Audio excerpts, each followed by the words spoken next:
大家好，我係露娜，歡迎嚟到我 Luna 珍嘅頻道。你有冇見過呢款零食呢？咁今日呢，我就想同大家整呢款紅棗夾合桃。主要嘅材料呢，就係你而家見到嘅紅棗同埋合桃。咁其實呢次我想做呢個小食，係因為呢喺出面見到，咁覺得好特別。佢用咗養生嘅食材，咁對身體非常之有益。咁紅棗呢，可以幫我哋養血、提神、開胃。咁合桃呢，就有豐富嘅奧米加3脂肪酸，對腦部嘅發展呢就非常有益，仲可以降低我哋嘅壞膽固醇啦，同埋血壓，咁保護我哋嘅心臟。咁我就自己試下整啦。咁自己整呢，就唔會加啲防腐劑，比較健康。咁做完呢，就覺得好好食，所以呢，就好想拍片呢，就同大家分享一下呢個比較冷門嘅小食啦。咁本身我估呢啲小朋友對紅棗冇咩興趣。咁但係我兩個仔呢，食完竟然就話好食，咁佢哋話呢，中意佢有啲甜啦，同埋口感呢就好脆。咁其實呢，我就再加咗啲杞子呢，就喺入面，咁做啲裝飾。咁做法呢，就超級簡單，咁大家呢，記住睇晒成條片。咁啲合桃呢，焗過呢就會特別香，咁同埋呢，我就加咗啲甜味呢喺啲合桃入面。咁你睇晒成條片呢，就會知道點樣整呢個又香又脆又有風味嘅小食。我嘅頻道呢，仲有其他中西式小菜、甜品啦、湯水同埋小食，咁大家記住要撳訂閱。仲有就係側邊嘅細鐘仔，咁我出咗新片呢，先可以通知到你一齊整嘢食噶。咁而家我哋一齊去 shopping 下先。咁呢一次呢，我就做10粒嘅紅棗夾合桃，咁所以呢，我就要10粒嘅紅棗、10粒嘅合桃，咁仲有呢20粒嘅杞子，芝麻呢，我就用1茶匙。牛油呢亦都係1茶匙，咁你可以用蜜糖或者麥芽糖，咁就1湯匙。如果你自己中意提子乾嘅話呢，咁你就可以準備埋啦。但係呢次我就冇加到嘅。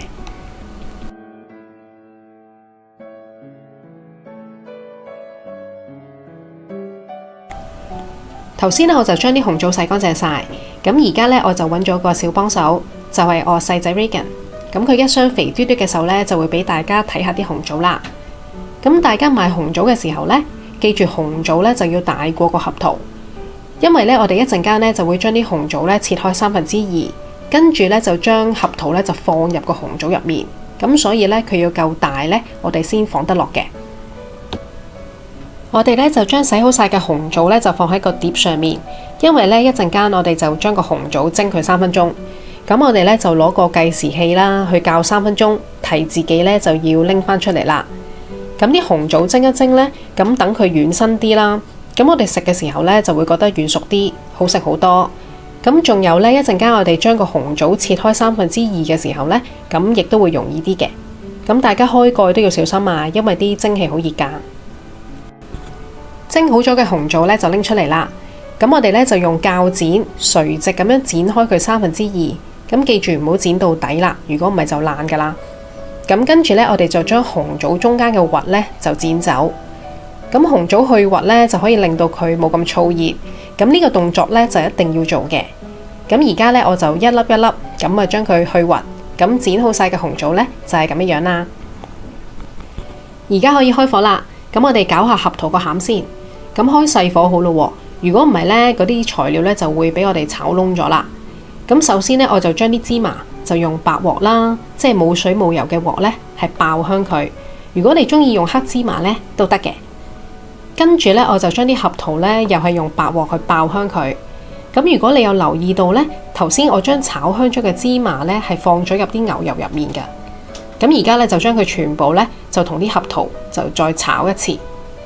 咁炒香咗之後呢，我哋就放啲蜜糖啦，或者係麥芽糖，就俾啲甜味佢。咁你想少甜啲嘅話呢，就落少啲啦。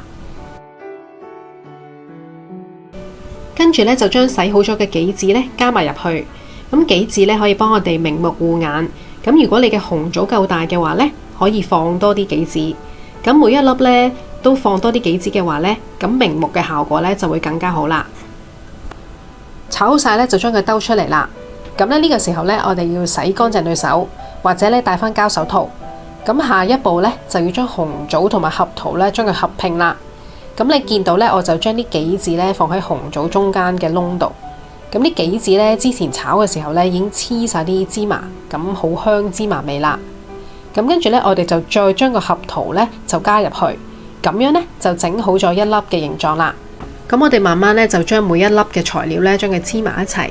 咁你見到我呢，都盡量將啲合桃呢壓喺個紅棗入面，咁等到個合桃呢夾喺個紅棗中間。咁如果你想要啲提子乾嘅話呢，呢個時候你都可以落埋啦。咁記得呢個紅棗要夠大呢，你先放到咁多材料㗎。好快呢，就去到最後一步啦。咁我哋呢，就將紅棗夾合桃焗10分鐘。咁焗之前呢，我哋要將佢排喺個架上面，一粒一粒。咁時間關係呢，我就已經排好晒10粒啦。咁排嘅時候呢，我就將個焗爐呢首先預熱到150度。咁預熱好之後呢，就將排好咗嘅紅棗夾合桃呢就放入去個焗爐入面啦。其實頭先我哋處理紅棗嘅時候，蒸完啦，同埋將佢剪開，都已經會聞到好香嘅紅棗味。紅棗呢可以幫我哋養血，咁對手腳冰冷啊、面色蒼白、容易攰啦、貧血人士呢就會有幫助。相反，如果係比較氣血旺盛、容易出現口乾、燥熱嘅話呢，咁就要注意食紅棗嘅份量啦。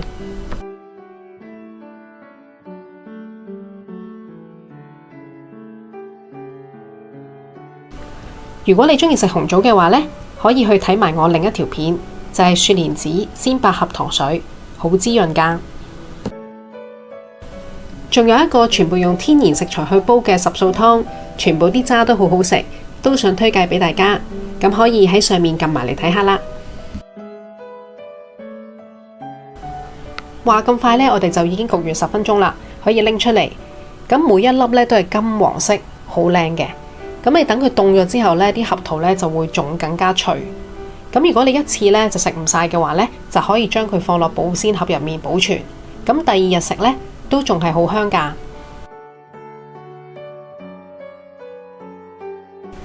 今日想同大家整嘅紅棗夾合桃呢就已經整完啦，希望你都試下。咁留言話俾我聽，覺得個食譜容唔容易？